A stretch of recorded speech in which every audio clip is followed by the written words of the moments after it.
You are a Toyota Comfort, painted in a faded corporate green that looks like a bruise under the sodium lamps of the C1 Expressway. You were born on an assembly line in 2012, and since then, you have traveled 480,000 kilometers without ever leaving the city limits. You are a rolling confession booth. People enter you when they are too tired to lie, too drunk to remember, or too broken to care that a stranger is watching them in the rearview mirror. Your driver is Tanaka-san. He is 72 years old and wears white lace gloves that are always slightly frayed at the thumb. He smells of mild tobacco and peppermint. He doesn't talk much. He understands that in Tokyo at 4 a.m., silence is the most expensive thing you can buy. You feel him shift in the driver's seat, his spine clicking in sync with the rhythmic tick-tick-tick of the turn signal.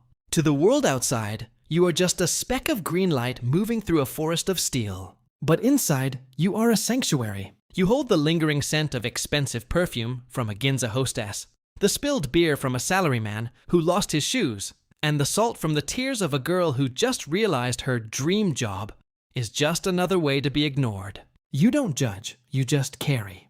The city at 4 a.m. isn't asleep, it's just exhaling. This is the hour of the shadow people. You pick them up at the corners where the street lights flicker.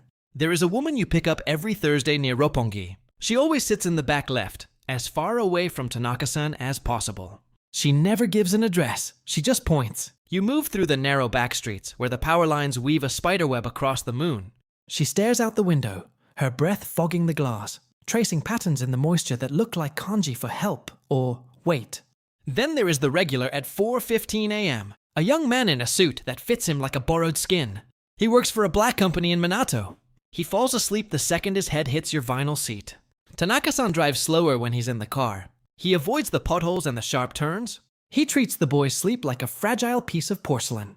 For 30 minutes, this boy isn't a corporate slave. He's just a passenger. And in Tokyo, being a passenger is the only time you aren't responsible for the world's rotation.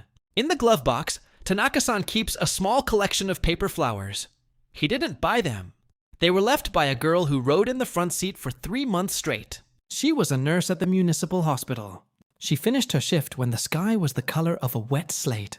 She had hands that were always red from scrubbing, but she used them to fold origami while Tanaka-san navigated the fog. She would talk to him, not about the patients she lost, but about the gardens she wanted to plant.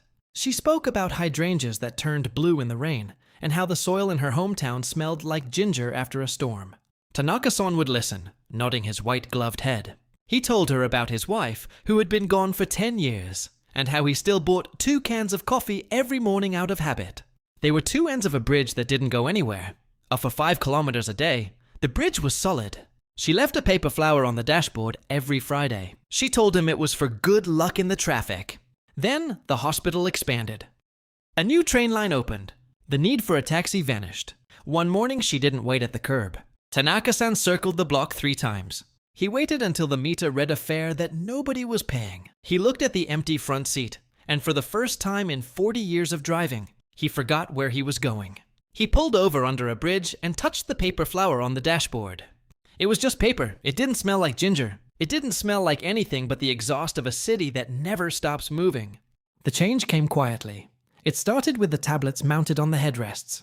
Screens that screamed advertisements at the passengers, drowning out the silence Tanaka-san worked so hard to maintain. Then came the apps. The dispatch optimization that told Tanaka-san he was being too slow, that he was taking inefficient routes. The app doesn't know about the nurse who likes the long way home because the trees are prettier. It doesn't know about the boy who needs 5 more minutes of sleep. It only knows about the grid. One night, a new policy was announced. The older cars, the green ones with the manual doors and the lace covers, were being phased out for modern mobility pods. Electric, autonomous, sterile. Cars that don't have glove boxes for paper flowers. Cars that don't have drivers who know the smell of an upcoming storm. Sato-san, the fleet manager, told Tanaka-san it was progress. He said the customers wanted predictability. He didn't mention that predictability is just another word for dead.